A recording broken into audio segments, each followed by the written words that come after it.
જય સ્વામિનારાયણ. આપ સૌનું સ્વાગત છે મારી યુટ્યુબ ચેનલ બીએપીએસ પરવાણીમાં. તો આજના આ પ્રવચનની અંદર આપણે પૂજ્ય યોગીજી મહારાજ અને પ્રમુખ સ્વામી મહારાજના જીવનના રસપ્રદ પ્રસંગો સાંભળશું અને આપણે શીખીશું કે આપણા જીવનમાં આપણા ગુરુનું કેટલું મહત્વ છે, ભગવાન ઉપર ભરોસો રાખવો કેટલો જરૂરી છે અને કોઈ પણ જીવનમાં પ્રશ્નો આવે તો આપણા શાસ્ત્રોની અંદર દરેક પ્રશ્નનું સમાધાન છે, તો આપણે કઈ રીતે એ પ્રશ્નનો જવાબ મેળવી શકીએ. એ બધી વાત આજે આપણે વિસ્તૃતથી આ પ્રવચન અંદર શીખીશું.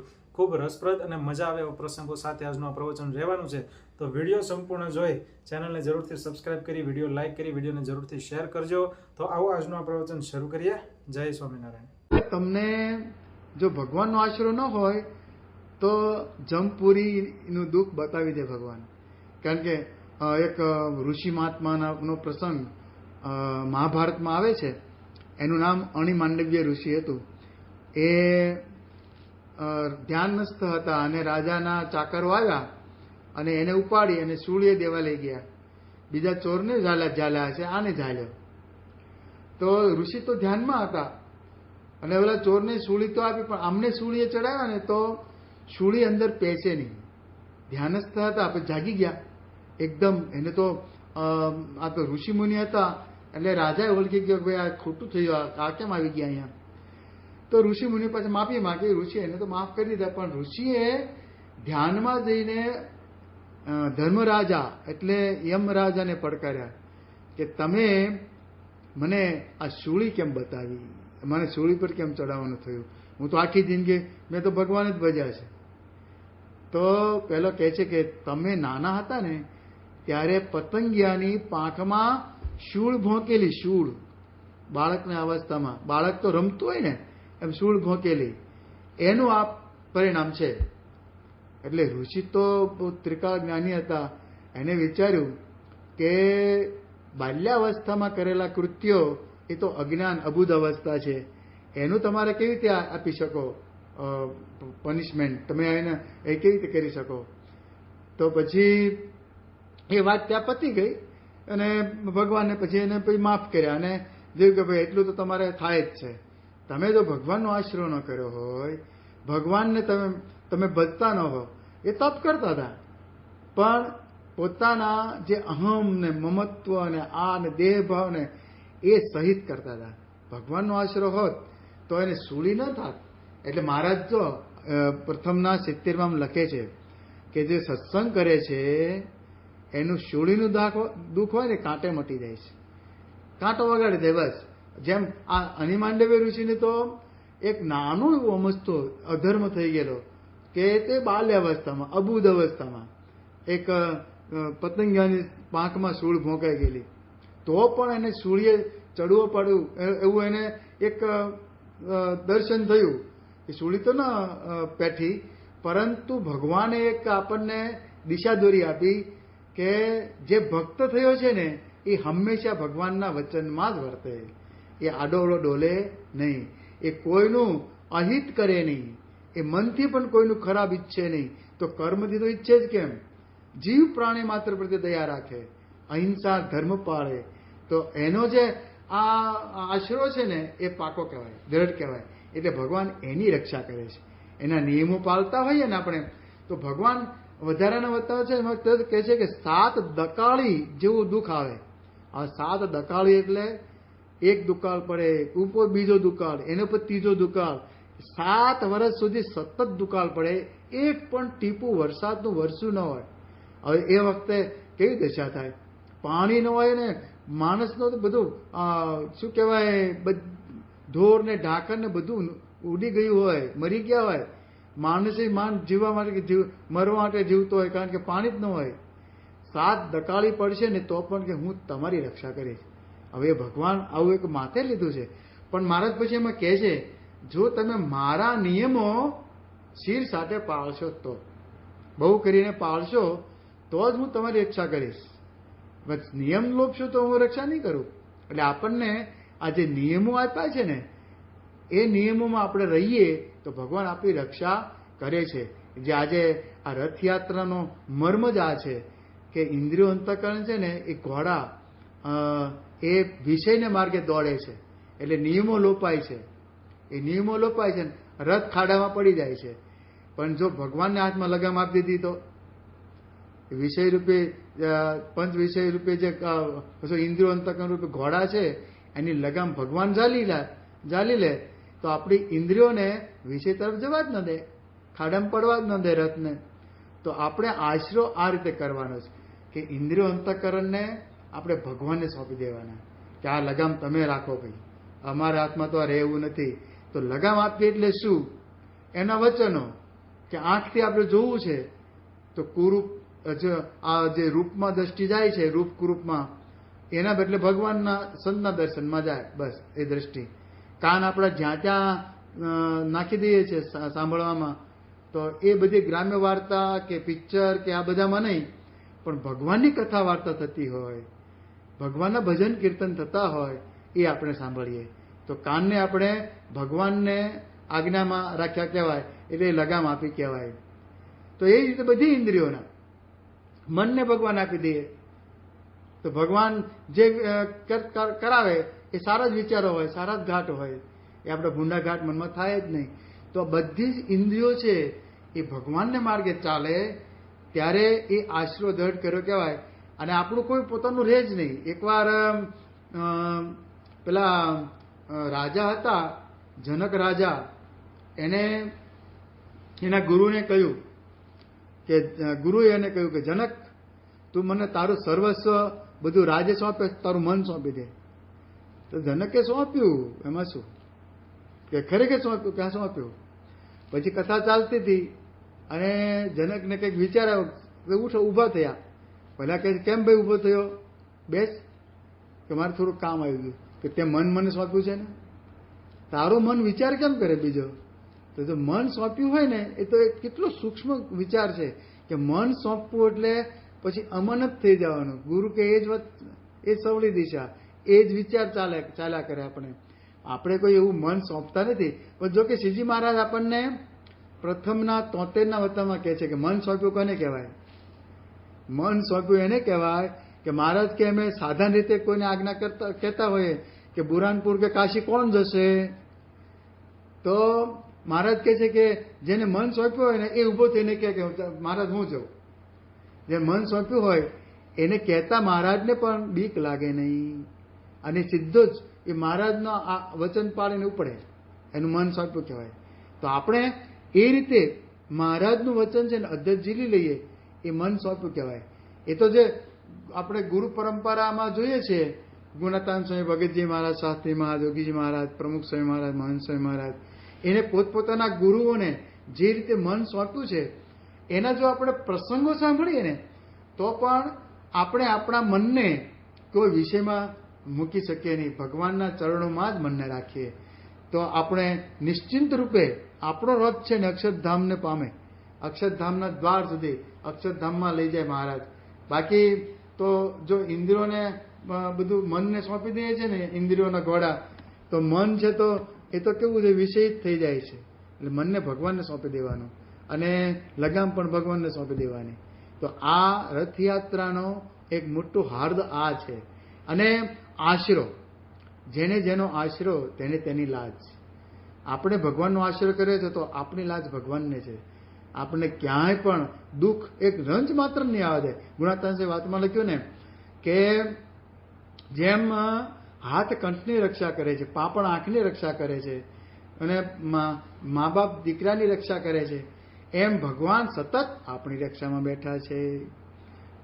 એક અણુ માત્ર આપણે છેટા જતા નથી. આપણે સૂઈએ છીએ, જાગીએ છીએ, આપણે ચાલીએ છીએ, હાલીએ છીએ, બોલીએ છીએ, બધામાં ભગવાન આપણી સાથે છે, આપણી રક્ષા કરે છે. એ આપણને હોવું જોઈએ મનમાં ફિટ કે ભગવાન મારી સાથે છે, ભગવાન મારી રક્ષા કરે છે. આજે આ કોરોના ચાલે છે તો એમાં જો આપણા હરિભક્તોની રક્ષા થાય છે, પણ એ નિયમ લોપે છે ને ત્યાં પ્રશ્ન ઉભો થાય છે. ભગવાન હાથ ઊંચા કરી લે છે. મહંત સ્વામી મહારાજે અમુક નિયમો આપ્યા છે કે ડિસ્ટન્સ રાખવું, માસ્ક પહેરવા, હાથ વારંવાર ધોવા, અમુક પ્રકારનો જે ઉકાળો છે એ લેવો. જે અમુક આ નિયમો છે એ જો આપણે સતત પાળીએ ને, જો સંતો તો પાળે છે, સંતો આ બધા જ નિયમ, તો એને કોઈ પ્રશ્ન થતો જ નથી. અને આમાં આપણે જીવવું જ પડશે. એવું આ લોકો કહે છે કે હવે આપણે એ રીતે જીવન બનાવવું જ પડશે. એ આપણે ડિસ્ટન્સ રાખવું જ પડશે. એ ખભે હાથ નાખીને હવે નહીં ચલાય કે કેમ છે દોસ્ત એમ કહીને તાળી નહીં મરાય, હાથથી જોડે જય સોના, દૂરથી હાથ જોડવાના, અડવાનું નહીં. તો આ વસ્તુ, આ જે નિયમો છે બધા, આ તો આપણને એક રીતે સારું કર્યું કે ભગવાને આપણે અંતરદ્રષ્ટિ આપી. નતર યોગી બાપા તો કહેતા કે કોઈને શેકન ન કરો, હાથ જોડવા. વિદેશ, ખાસ તો વિદેશ ભણવા જાય ને છોકરાઓ, નવીનભાઈ સ્વામિનારાયણને ખાસ આદેશ જ આપેલો કે તમે લંડન ભણવા જાઓ છો તો આ 2 નિયમો પાળજો કે કોઈને અડવાનું નહીં, હાથ જોડવાના, શેકન નહીં કરવાના, હાથ જોડવાના, અને બહારનું ખાવાનું નહીં. આ 2 નિયમો એને સારધાર પાડ્યા.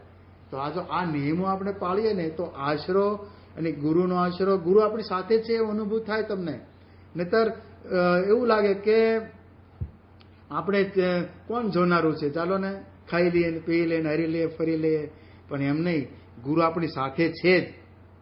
અને મારે જે મધ્યના 66માં કહ્યું કે કલ્યાણ તો એક ભગવાનના આશ્રય કરીને જ છે. એ સાધન ગમે તેટલા કરે નહીં. સાધન તો ઉપનિષદો કહે છે કે પ્લવાહા, પ્લવાહા એટલે તરાપા. માણસને સમુદ્ર તરવો હોય તો તરાપામાં બેસીને તરી ન શકે, એને સ્ટીમરનો આશરો જોઈએ જ. એટલે પ્લવાહા એટલે શું, આમ લાગે તમને તરતો લાગે પણ થોડેક જશે ને ડૂબી જવાનું. તરાપો તો એક મોટું મોજું આવે તો થપાટ મારીને ડૂબાડી દે. તો તરાપા પર કંઈ સમુદ્ર તરાય નહીં. એટલે આપણે ગમે એટલા સાધન કરીએ, એક સાધન નહીં. આ સાધનો બધા અઘરા સાધન, પેલા ઊંધા માથે સોપારી ઉપર શીર્ષાસનથી તપ કરતો હોય. હવે શીર્ષાસન ને એ પર સોપારી આખી માથામાં પેસી જાય ત્યાં સુધી તપ કરતો હોય. કેવું ભયંકર તપ. ઘણા તમે એવા જોયા છે બાવાઓ કે હાથ ઊંચો રાખે તો આખો હાથ છે ને સાવ પાતળો થઈ ગયો હોય, સાવ પાતળો. અને પેલું છે ને કે લોહી બધું, માંસ ને બધું સુકાઈ ગયું હોય, હાથ ઉપર ને ઉપર હોય. તો એ કેટલી એને આમ પેલું થતું હોય છે કે હાથ આમાં ન થાય, દુખે, કારણ કે હાથ ઉપર જ થઈ ગયો હોય. તો પહેલેથી જ એ એવું તપ કર્યું હોય એને. પણ એ ભગવાન થોડા રાજી થાય છે. ખીજડાય તપ કરતા હોય, ઝાડવાય તપ કરતા હોય.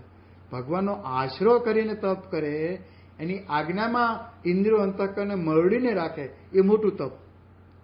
મધ્યના 16માં મહારાજ કહે છે કે મરડીને ભગવાનમાં રાખવા.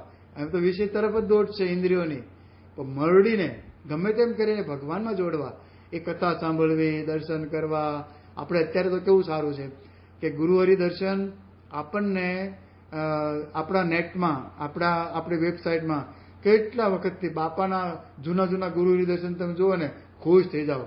અહીંયા સ્વામી ઉત્સવ કર્યા હોય, એમને જન્મજયંતિ આપણે 94ની ઉજવેલી, આ બધા જો આપણે ગુરુ હરિ દર્શન અત્યારે જોઈએ છે ને ત્યારે ખ્યાલ આવે છે કે આપણે નેટ જો એમાં વાપરીએ ને તો આપણે આમ આનંદ થઈ જાય કે શું બાપા લીલા કરી છે, શું બાપાના દર્શન. અહીં તમને ખબર છે કે મોટી કેક બનાવેલી, એ કેટલા કિલો, કંઈક મને ખબર નથી, પણ મોટી કેક હતી, 1000 કિલોની છે એવું કંઈક. તો એ કેકમાં બાપા ફૂલ નાખે છે. અને પેલો મણી છે ને, શું કહેવાય, ડ્રમ વગાડનારો મુંબઈથી ખાસ સ્પેશિયલ આવેલો બાપાની જન્મજયંતિ, અને ડ્રમ વગાડે છે. આજો આ બધા દૃશ્યો આપણને અંતરમાં આમ ફિટ થઈ જાય કે બાપાની જ્યારે માનસિકરા બેસે ને ત્યાં મૂર્તિ સહેજે સ્ફુરે. તો આ આંખથી જો આપણે આ દ્રશ્ય જોઈએ તો એ અંતરમાં એક કોરાઈ જાય. પણ જગતનું દ્રશ્ય જોઈએ તો જગતમાં એ જ બધા વિચારો આવ્યા કરે. પૂજા કરવા બેસો એટલે જગતના જ વિચારો આવે. તો મહારાજ કહે છે કે આપણે ઇન્દ્રિયોને આવો આશ્રય કરાવીએ ને તો આશ્રય કરીને જ મોક્ષ છે. એ હકીકત છે. મધ્યનું 66 મહારાજ કે કલ્યાણ તો એક ભગવાનના આશ્રય કરીને જ છે. અને બીજું જે કરીએ છીએ ને એ તો એની પ્રસન્નતા માટે કરીએ છીએ, એની આજ્ઞા એની પાળીએ છીએ, બધું સેવા કરીએ છીએ. પણ આશરો દ્રઢ કર્યો, નિશ્ચય દ્રઢ કર્યો એટલે આપણો મોક્ષ થઈ ગયો. અને મહારાજ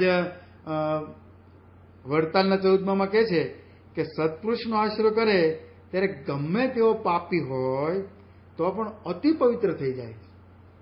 સત્પુરુષનો આશરો કરે ગમે તેવો પાપી, તો આપણે ધારો કે આપણા મિત્રને સત્સંગમાં લાવવો હોય તો આપણને પહેલાં તેમ થાય કે તો પાપી છે, એને ક્યાં વાત કરવી. પણ ગમે તેવો પાપી હોય પણ જો આપણી સાથે હેત થયું ને તો આપણું વચન માનશે. અને એને માનશો, એને મહારાજનો મહિમા સમજાવી અને રવિવારની સભામાં લાવતા કરીએ. પહેલા ક્ષત્રિય આપણી સભામાં આવે અને પછી રવિવારની સભામાં લાવીએ અને પછી એમ કરતા કરતા કંઠી બાંધીએ, પૂજા આપી દઈએ. એના પાપ ક્યારે ધોવાય ખબર નહીં પડે. તો મહારાજ કહે છે કે અતિશય પાપીઓ તો પણ ભગવાન આશ્રય કરીને એ નિષ્પાપ થઈ જાય છે અને એ પવિત્ર થઈ જાય છે. પછી મહારાજ અંતના 7માં કહે છે કે જેને પ્રત્યક્ષ પ્રમાણદર આશરો હોય તેને મનમાં એવી બીક ન રાખવી કે હું રખે મરીને ભૂત પ્રેત થઉં, કે રખે ઇન્દ્રલોકને જ પામું, કે બ્રહ્મલોકને જ પામું, એવી આશંકા મનમાં રાખવી નહીં. કેમ જે એવો ભગવાનનો ભક્ત હોય તે તો ભગવાનના ધામને જ પામે, પણ વચમાં ક્યાંય તેને ભગવાન રહેવા દે નહીં. એને રહેવું હોય તો રહેવા દે નહીં. ભગવાન એને લઈ જાય છે ગમે તેમ કરીને. ભગવાન શું કરે છે? એક દ્રષ્ટાંતથી તમને ખબર પડશે. એક ધનો સોની હતો, ધનો સોની બોટાદના, અને ભગવાનના પરમ ભક્ત. હવે એને એકવાર એવું કંઈક સ્વપ્ન આવ્યું કે ભગવાન મને તેડવા આવ્યા છે અને પ્લેનમાં બેસાડ્યો અને લઈ જાય છે. અને તો રાજી રાજી થઈ ગયા કે ભગવાન મને તેડવા આવ્યા છે. વિમાનમાં બેસીને ભગવાન પોતે લઈ જાય છે. તો સ્વર્ગમાંથી વિમાન પસાર કર્યું ઇન્દ્રપુરી. હવે ઇન્દ્રપુરીમાં તો સોનાના મકાન હોય, આખી દિવાલો સોનાની હોય. એ સોનું જોઈને ગાંડો ગાંડો થઈ ગયો. અંદર બેઠો છે વિમાનમાં, પણ એને સોની હતો ને એટલે સુવર્ણ પ્રત્યે બહુ આમ લાલસા. એટલે એમાં પછી ભગવાને બહુ દયા કરીને એને શું દેખાડ્યું ખબર છે? એક સોનાની ઈંટોનું ખંડેર બતાવ્યું. એટલે જર્જરિત મકાન હોય ને, ઈંટ આમાં ખેંચીને લઈ લેવાય એવું. એટલે એવું બતાવ્યું. એટલે ભગવાનને એને કહે છે કે ભગવાન મારે જરા લઘુ કરવા જેવું છે. ખોટું બોલ્યો માણસ. એટલે ભગવાન કહે ચાલો અહીં લેન્ડિંગ કરીએ. એટલે ત્યાં વિમાન ઉતાર્યું અને પેલા ભાઈ ઉતર્યા, ધનાભાઈ સોની, અને એને તો લઘુ લાગે પણ પેલું ઈંટ લેવાની હતી. એને ઈંટ મૂળ એને લાલસા એની હતી કે ઈંટ લેવાય એવી છે. એકદમ જર્જરિત થઈ ગઈ. તો ઈંટ આમ ખેંચવા ગયો ને પણ પેલી ચોંટી ગયેલી, તો આમ નીકળે નહીં, થોડીક વાર લાગી. અને એમાં તો મારે ઉપડી ગયા વિમાન લઈને. અને પેલો ઈંટ ખેંચતો હતો ને એટલું બોલ કર્યું એટલે પેશાબને ઝાડો પથ્થરીમાં થઈ ગયા. અને જયારે ઉઠ્યો ને ત્યારે આ શું થયું? સ્વપ્નું હતું. અને ખરેખર તો ભગવાને એને દર્શાવ્યું કે જો તને આટલી પણ આસક્તિ છે ને મારા સિવાય, તો પણ તું મારા ધામને નહીં પામે. એ તને એ આસક્તિ બીજા લોકમાં લઈ જશે. એટલે એને તરત જ એને અંતર્દૃષ્ટિ થઈ અને પછી આસક્તિ ટાળવા માટે સંત સમાગમને વધારી દીધો. બાકી ભક્તિ કરતો, માળા કરતો, બધું જ કરતો, પણ એને સંત સમાગમ ભાઈ ગમે તેમ કરીને એને ગુણાતીત સંતને પકડીને પણ એ સમાગમ એને કર્યો. તો જો આપણને આશરો હોય પણ આવી બધી લાલસા હોય ને પંચ વિષયની, ગમે તે લોભની બધી વાસના હોય, તો ભગવાન છે ને એ આપણને આવું દ્રશ્ય દેખાડે. અને અક્ષરધામનું સુખ પણ તમને તો બતાવ્યું હોય, ખબર તો હોય કે બીજા લોકમાં માલ નથી. પણ આપણે આસક્તિ એ જો ન ટળી અને દેહનો અંત આવી ગયો તો ભગવાન તમને આવી રીતે બીજા લોકમાં મૂકીને પણ એ વાસના ટાળે છે. મહારાજ લખે છે કે કાળને ભગવાન આજ્ઞા કરે અને કાળ કહે છે તો ખંડિત કરીશ માં, અને જેટલું રોકાય એટલું એને ભોગવવા દે છે વિષય. પછી એ તૃપ્ત થાય ને પછી ભગવાન કહે છે હું એને બીજો જન્મ આપીશ અને મનુષ્યનો દેહ આપે. પછી અનંત કાળે કરીને અનંત જન્મ સંસિદ્ધ તતો યાતિ પરામગતિ. આ મધ્યના 16માં મહારાજ કહે છે કે કાળને ભગવાને આજ્ઞા કરે છે કે તેનો ભોગને ખંડન કરીશ માં એમ. તો હવે દેવતાના લોકમાં આપણે ગયા અને અનંત જન્મો સુધી આ ભોગવવાનું આવે, આપણી દશા બુરી થઈ જાય. અને શાસ્ત્રોમાં તો એવું કહ્યું છે કે આ સ્વર્ગ છે ને એ પણ એક પ્રકારનું નરક જ છે. કે અત્યંત ભોગ ભોગવાય, ભગવાન ભૂલી જવાય, એ નરક જ છે ને એક પ્રકારનું. પહેલામાં દુઃખ નરક, પેલું કે લુક અને હિમ બંને માણસને મારે. લૂક લાગે એટલે એને લૂ લાગીને મરે એમ નહીં કહેતા. અને બીજું હિમાલયમાં ઠંડુ થઈ જાય બધું શરીર, હિમ લાગ્યું એને, કે લૂક અને હિમ આ બંને માણસને મારનારું છે. એટલે જે વિષય ન મળે એ લૂક અને વિષય અત્યંત મળી જાય એ હિમ. એટલે બંને ભગવાન આપણને માટે બેલેન્સ કરે છે કે બેની વચ્ચે આપણને રાખે છે. આપણને ગમે તેટલી ઈચ્છા હોય કે કરોડપતિ થવું છે, પણ તમને કરોડપતિ થવા જ ન દે ને. એ માપનું જ રાખે. આપણે ગમે તેટલી ઈચ્છા હોય પણ એ ભગવાન છે ને જાણે છે કે આને વધારે આપીશ ને તો એ મને જ ભૂલી જશે. એટલે ભગવાનને આપણે ભૂલીએ નહીં એવું ભગવાન આપણા માટે આયોજન કરતા જ હોય છે. એટલે બહુ વધારે માગવું પણ નહીં. ભગવાન પાસે એ જ પ્રાર્થના કરવી કે હે મહારાજ તમારો આશરો તૂટે નહીં. બસ અમે તમને જે રીતે ભજીએ છીએ ને એ ભજનમાં વિક્ષેપ ન થાય. બાકી તમારે જે કરવું તે કરજો. મને રોગ આપવો હોય તો આપજો, પણ છેલ્લો જન્મ કરજો. આ ધર્મ, જ્ઞાન, વૈરાગ્ય ને ભક્તિ, આ 4 ગુણે કરીને એકાંતિક ધર્મ સિદ્ધ થાય. અને એ મારામાં કોઈ એમાં ખામી રહે નહીં. બસ એ ખામી રહે તો તમારે તોડવાની, ટાળવાની. તો ભગવાનને જો આપણે એવી રીતે બાંયધરી આપીએ ને તો ભગવાન બધું આપણું સાચવી લે. એ છેલ્લે સુધી ધારો કે આપણને એમ લાગતું કે હજી મારામાં આ ધર્મ સિદ્ધ નથી થયો, તો ભગવાન છેલ્લે આપણે દેહ મૂકવાના સમય પણ આપણને એ બતાવી દે કે તમારો ધર્મ સિદ્ધ થઈ ગયો છે. આમ ખબર ન પડવા દે, પણ ધર્મ તમારો સિદ્ધ થઈ ગયો છે એવું તમે દર્શાવી દે. છેલ્લો જન્મ થઈ ગયો છે. એટલે જ્ઞાન, આત્મરૂપે વર્તવું, વૈરાગ્ય એટલે આ વિષયોથી અનાસક્ત રહેવું, અને ભગવાનની ભક્તિ, નવદા ભક્તિ, એમાં આપણું મન રહે. તો આ 4 વસ્તુ આશ્રયવાળાને દ્રઢ થવી જ જોઈએ. ધર્મ, જ્ઞાન, વૈરાગ્ય ને ભક્તિ. તો આ આજના રથયાત્રાનો જે મર્મ છે ને એટલો જ છે કે તમે જો આશરો કરશો તો તમારો રથ ખાડામાં નહીં પડવા દે. બસ તમે એને લગામ સોંપશો કે તમારો રથ છે ભગવાન એટલે મહંત સ્વામી મહારાજ છે ઠેઠ અક્ષરધામમાં મહારાજના ચરણો મૂકી દેશે અને તમને બેસાડી દેશે. પણ આપણે બીજાને લગામ સોંપી દઈએ છીએ તે તકલીફ પડે છે. આપણી લગામ છે તે આશરો બીજાનો થઈ જતો હોય છે. તમે જો આપણે ઘર મંદિર તપાસો તો ખબર પડશે હજી કેટલા દેવી દેવતાઓ બેઠા હોય, કુળ દેવતા, ફલાણા દેવતા, ઢીકણા દેવતા. એક આશરો દઢ નથી થતો. એક આશરો દઢ કર્યો હોય તો એ જ લેવા આવે, તમને તેડવા એ જ આવે. અને બીજા બધા ઠીક છે, હવે ભગવાનના ભક્તો છે બધા. મહારાજે લોહીના પહેલામાં કહ્યું ને કે અમે શંકરને એટલે માટે માનીએ છીએ કે એ ભગવાનના ભક્ત છે અને યોગી છે. મહારાજ કહે છે કે એમને અમારા વિશે ભાવ થયો પણ અમારે એમને વિશે ભાવ ન થયો. તથાપિ અમે શંકરને એટલા માટે માનીએ છીએ કે ભગવાનના ભક્ત છે. તો આપણે ભગવાનના ભક્ત હોય તો ભગવાનને આપણે માનવાના હોય ને કે ભક્તને માનવાના હોય. આપણે ભગવાનના ભક્તને તો આપણે ગુરુભાઈ થયા. એ જે ભક્તિ કરે છે એમાં આપણે ભક્તિ, જેમ ગોપીઓ જેવી ભક્તિ કરતી એવી આપણે ભક્તિ કરીએ, ગુરુભાઈ થયા. એમ એ ભગવાનને ભજે તો આપણે ભગવાનને ભજીએ છીએ. તો ભગવાન અને દેવો એ જુદા છે એમ સમજાય જાય ને તોય પણ તમારે એક ભગવાનનો આશરો રહે કે બીજા બધાનો આશરો તૂટી જાય. નહીં તો આપણે બીજો કેટલાનો આશરો થઈ જતો હોય છે. આને માનીને તેને માનીને. ધારો કે આપણા કોઈ પાડોશી હોય અને એ સાંઈ બાબા નહીં શિરડી છે એનું મંદિર છે, ત્યાં જાત્રા કરવા ગયા હોય અને ભાઈ તમારા માટે છે ને એની મૂર્તિ લેતા આવે નાની એવી. પછી કે અમે ખાસ તમને યાદ કરી અને મૂર્તિ લાવ્યા છે, તમે પૂજજો. અને પછી આપણે રાખીએ પેલા પૂજાના સ્થાનમાં. તો એ આશરો ગયો. હવે તમે લાવ્યા તો ભાઈ અમે ક્યાં તમે પાછ મગાવી, તમે રાખો, બસ અમે અહીં તમે નમન કરીએ છીએ, બસ પતી ગયું. આપણે લેવાય જ નહીં. એટલે આશરો આમ આપણો તૂટતો હોય છે. પેલો આપી જાય ને પેલો આપી જાય અને આપણે બધું ભેગું કરીએ. એટલે આપણે ઘણા શું એને પેલામાં કહેતા હોય શબ્દમાં કે પાર્લામેન્ટ. એટલે પાર્લામેન્ટ ભેગી કરીએ ને એનો તકલીફ એ થાય છે. એટલે આશરો એક દર થતો નથી. એટલે આપણે બરકત આવતી નથી જીવનમાં. બરકત આવી જોઈએ ને કે ભાઈ મને કેમ આમ કંઈ મજા આવતી નથી, મને કંઈ ધંધો કરું તો એમાં સેટ થતું નથી, મારે આમ કરું આમ.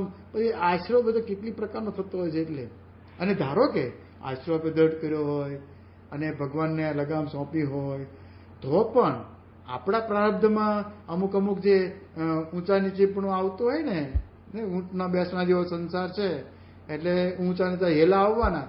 પણ મહારાજ કહે છે કે એના એકાંતિક ધર્મની રક્ષા તો અમે કરીએ છીએ. અને તેનું 13મું વતનામત મહારાજ કહે છે કે આ દેહની એક સ્થિતિ રહેતી નથી. ક્યાંક સાજો હોય, ક્યાંક માંદો થઈ જાય, ક્યાંક ભગવાન ભજાતા હોય ને ન ભજાય, ક્યાંક કોઈ જેલમાં પૂર્યા તો ત્યાં નાવું ધોવું ક્યાંથી થાય, પૂજાય થાય નહીં. જેમ કાશીદાસ હતા ને, કાશીદાસ એને તમાકુનો વેપાર કરતા હતા. એમાં કંઈક લેણ દેણમાં કંઈક સોદો થઈ ગયો છે અને ભરપાઈ પૈસા ન થઈ શક્યા એટલે ખેડાની જેલમાં એને જવું પડ્યું. હવે એ વખતે એ લોકો પૂજા લેવા દીધી ને પૂજા કરવા દેતા અને કશું ન. એટલે એક તો રાત પસાર થઈ અને બીજે દિવસે પેલા કે આપે જમવાનું કે હું નહીં જમી શકું, મારે પૂજા વગર જમાય નહીં, મારે નાવું ધોવું નાહીને સ્નાન કરીને પછી હું પૂજા કરું છું પછી જ લઉં છું.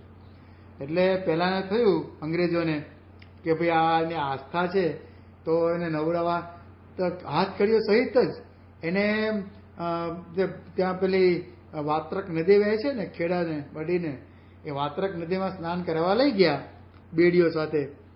તો આને કાશીદાસ મોટાએ ભગવાનનું નામ સ્મરણ કરી અને ડૂબકી મારી બહાર નીકળ્યા તો ઘેલા નદીમાં નીકળ્યા.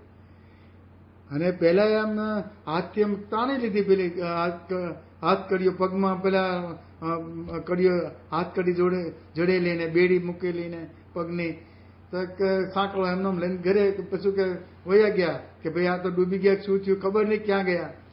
એ તપાસ કરી મળ્યા નહીં. પણ ત્યાં કાશીદાસ મોટાને શ્રીજી મહારાજે ક્યાં મૂકી દીધા? ઘેલા નદીમાં બહાર કાઢ્યા. પછી તો રાજી થઈ ગયા અને પછી ત્યાં મહારાજ પછી દરબારમાં ગયા અને મહારાજ કહેવાય અહીં રોકાજો. પછી શાંતિથી 15 દિવસ રોકાયા કે મારી પૂજાનું શું, તો લા બીજી પૂજા મહારાજ આપી દીધી કે આ પૂજા કરજો હવે. પણ જો આવી રીતે એનો આશરો દ્રઢ હતો કે મારે નાહી ધોયા વગર પૂજા કર્યા વગર પાણી પણ પીતો નથી, તો ભગવાન ગમે તેમ કરીને રક્ષા કરે છે. લો ગુણાતાન સ્વામી કહ્યું કે કઈ ન હોય તો લીલા ઘાસને દંડવટ કરશો તમારે હું રક્ષા કરીશ. ભગવાન એવું કહ્યું છે, લીલા ઘાસને દંડવટ કરજો તો હું રક્ષા કરીશ. કઈ મૂર્તિ ન હોય, કશું જ ન હોય. અને આપણે અંતરથી જો ભગવાનને પ્રાર્થના કરીએ છીએ ને તો ભગવાન સાંભળે છે. અંતરથી જો આપણે ગદગદ કંઠે પ્રાર્થના કરતા હોઈએ ને, બીજાને માટે પ્રાર્થના કરીએ ને તો એનું રૂડું થતું હોય છે.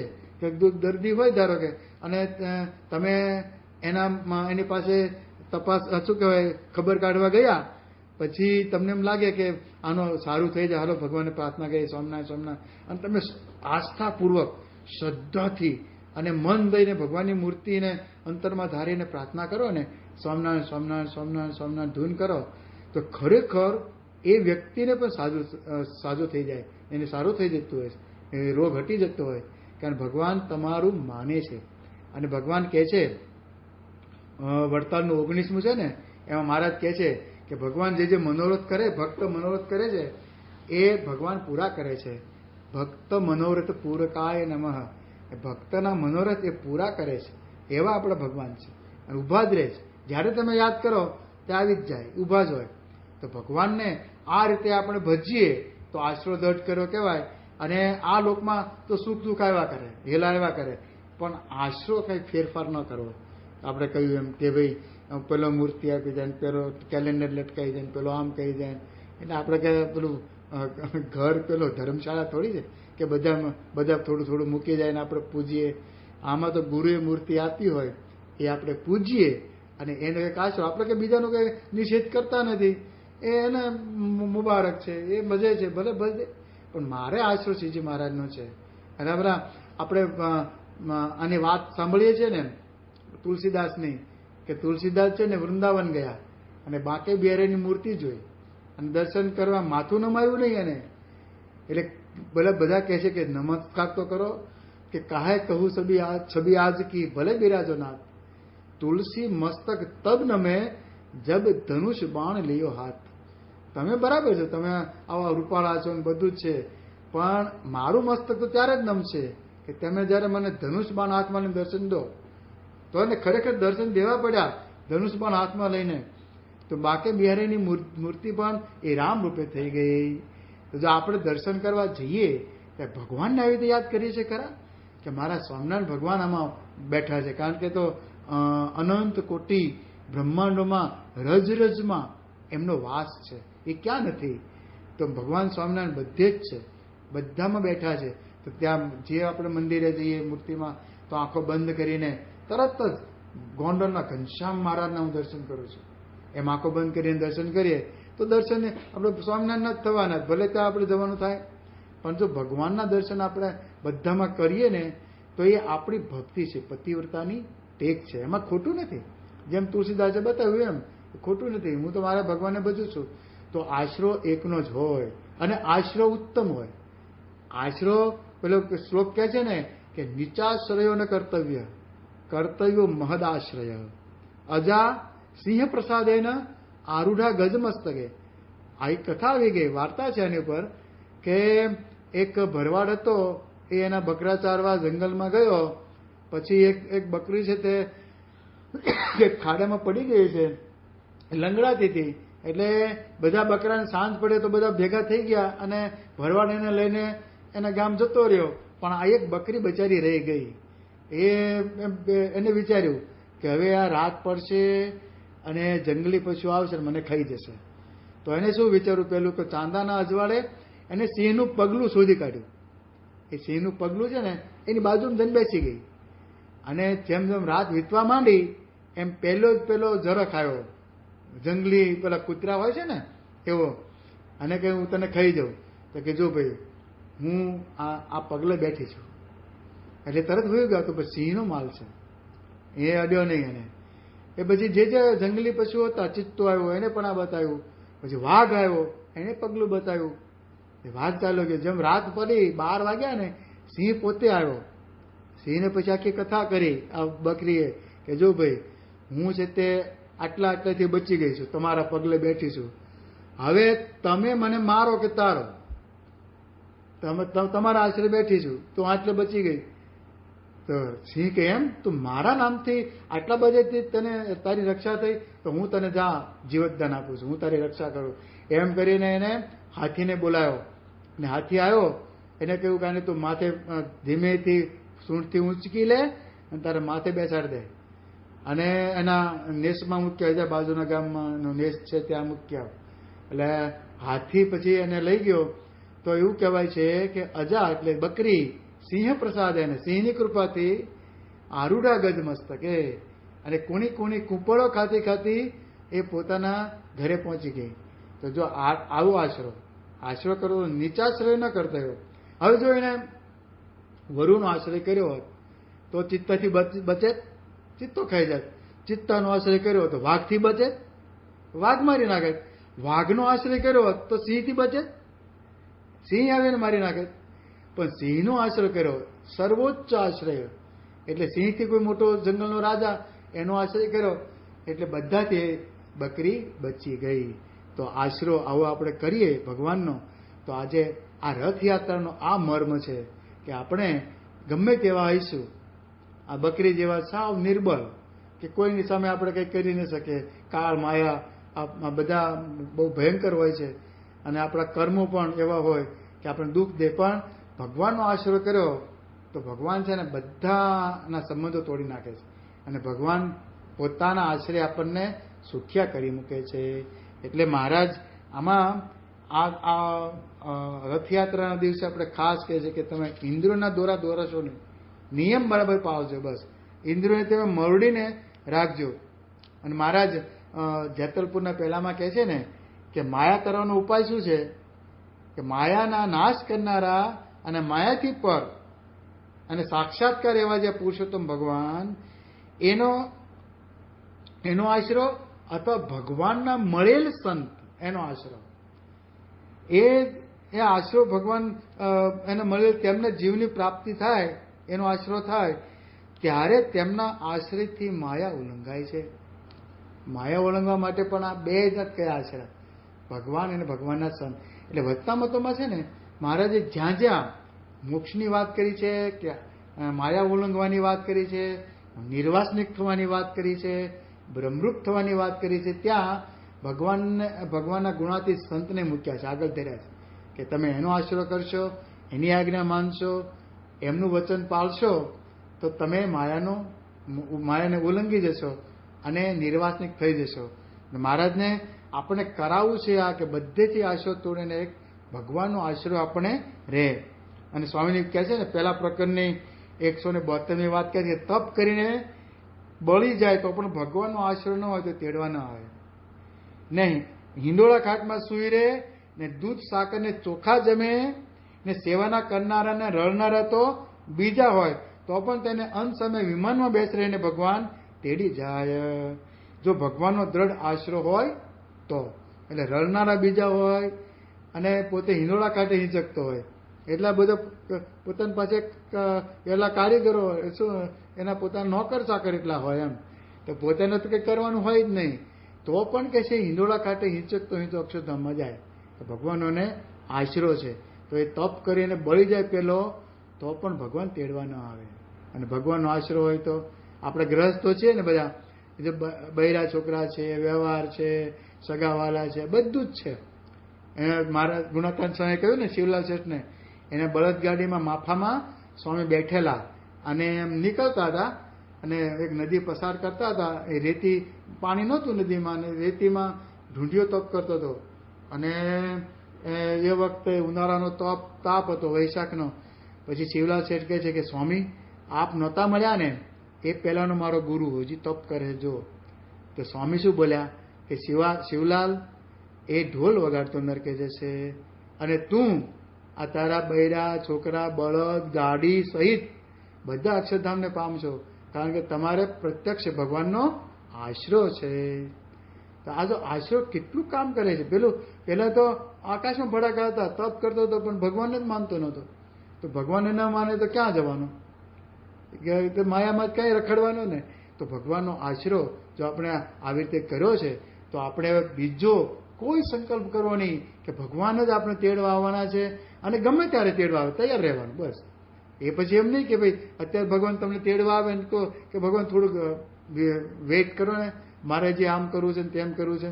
હવે કઈ વેઇટ નહીં, બધું સોંપી દેવાનું બધાને. હાલો ભગવાન આપણને તેડવા આવે, અક્ષરધામનું સુખ એ પ્રાપ્ત કરવાનું છે. પણ આપણને છે ને આ લોકની જો આસક્તિ હોય ને વાસના હોય ને તો આપણે ભગવાનને પણ જતા કરતા હોઈએ છીએ. ખરેખર આસક્તિ એવી વસ્તુ છે કે ભગવાન તેડવા આવ્યા હોય ને તો ભગવાન આપણે અહીંને જ તે કંઈક વાત છે, ધોળકા એક ભક્ત હતા, તો ભગવાન એને દર્શન દઈને તેડવા આવે છે. તો એ કહે છે કે ભગવાન હજી હું હમણાં જ પરણ્યો છું ને તો છોકરા થાય પછી આવું. તો ભગવાન છે તે વાંધો નહીં, કે તો છોકરા થયા મોટા થયા પછી ભગવાન તેડવા આવ્યા. તો ભગવાન પરણાવવાના છે એટલે પરણાવીને પછી આવું. એટલે ભગવાન પછી બહુ દયાળુ છે કે ગયા પાછા, ભલે પછી પરણી ગયા છોકરાને કે હાલો હવે. તો એના ભગવાને થોડોક વ્યવહાર એને શીખવાડી દઉં, અને વ્યવહારમાં પછી આપણે શાંતિથી હજી તો નાનો છું કેમ. તો ભગવાન 3-4 વખત એને બોલો કેવા દયાળુ કહેવાય ભગવાન. આ બધી પરમહંસોની વાતોમાં આ વાત આવે છે એટલે તો ભગવાન તેડવા આવે છે. તું વિચાર તો કર, એટલે બધું મૂકી દે. તને કાળ આવતો હોય તો શું કરવાનો છે તું? આવું ધારો કે કોરોના આવ્યું તો એના સગાવાળા નથી આવતા, નથી બોલે 3,000 કરોડનો આસામી હતો પુનાનો. એને હમણાં આપણે વોટ્સઅપમાં જોયું છે, બધા એ ફરતો હતો વિડીયો કે બધા એને આગળ પાછળ કોઈ એને આગળ પાછળ આવતો એટલે પેલા 4 જણા છે ને એ એને એમ્બ્યુલન્સમાં લાવે છે અને મરદાને જેમ તેમ નાખે છે. વિચાર કરો, મૂંધું નાખે ને ચત્તું નાખે છે અને પેલા રડે છે દૂર રહ્યા. કોઈ નજીક આવી શકતા નથી. અગ્નિ દાહ દેવા પણ કોઈ એને નજીક આવતું નથી, કારણ કે કોરોના લાગી જાય તો. એટલે આ બધું તો વિચાર કરો કે તમારા પૈસા કરોડો રૂપિયા કઈ કામના નથી. કે સગાવાળાને તમે કહો આને પરણાવાળો આને આમાં કરવાળો, એ બધું મૂકી દેવાનું. ભગવાન જયારે દર્શન દે ને ત્યારે તૈયાર છું એમ હાથ જોડી દેવાના, હાલો મહારાજ હો જાય, તૈયાર જ છું. ગમે તેવો વ્યાપાર ધંધો હોય નહીં, ગમે તેવો ધીક તો બોલો ધંધો ચાલતો હોય તો પણ કહી દેવાનું કે મહારાજ હાલો હું તૈયાર છું. તો એવું આ દ્રષ્ટાંતોથી આપણને એવું લાગે છે કે જો આ આસક્તિ આ દેહ કરીને ન ટળીને તો ભગવાન બીજા દેહ આપશે અને બીજો જન્મ આપશે, અને બીજા જન્મ પણ આસક્તિ ટાળવી જ પડશે. એ કરતાં આના દેહ ન ટાળી દઈએ, જ્ઞાન કરીને આશરો ન કરીએ. કે મૂઢપણાની સાથે આવી સમજણ રાખવી પડશે. એવી સમજણ હોય તો ભગવાન આપણને આપણી રક્ષા કરે છે અને સતત આપણી સાથે રહે છે. તો આજે રથયાત્રાના દિવસનો આપણે ઉત્સવનો આવો મર્મ છે. તો ભગવાનને પ્રાર્થના કરીએ કે આવો આશરો આપણે કર્યો છે તો હવે એમાં કોઈ પેલું ન થાય, શું કહેવાય, નીચો આશરો ન થઈ જાય. ભગવાનનો જે ઉચ્ચ પ્રકારનો આપણે પરબ્રહ્મ પુરુષોત્તમ નારાયણ મળ્યા છે તો હવે બીજે કંઈ બધા આશરો ન થઈ જાય. તો એ ભગવાનને એવી પ્રાર્થના કરીએ અને ઇન્દ્રિયો અંતઃકરણ એ આપણે એમને સોંપી દઈએ લગામ. અને મહારાજને કહેવાનું હવે તમારે જ્યાં રથ હલાવો ત્યાં હલાવો, પણ મારા ઇન્દ્રિયો અંતઃકરણ મેં તમને સોંપી દીધા છે. તો એમને જો સોંપી દઈશું તો આપણે આ લોકમાં અને પરલોકમાં બંનેમાં આપણે સુખ્યા રહીશું. તો ભગવાને આપણે પ્રાર્થના કરીએ કે આવું બુદ્ધિ શક્તિ બળ એ આપણને આપે. શ્રી સ્વામિનારાયણ ભગવાનની જય.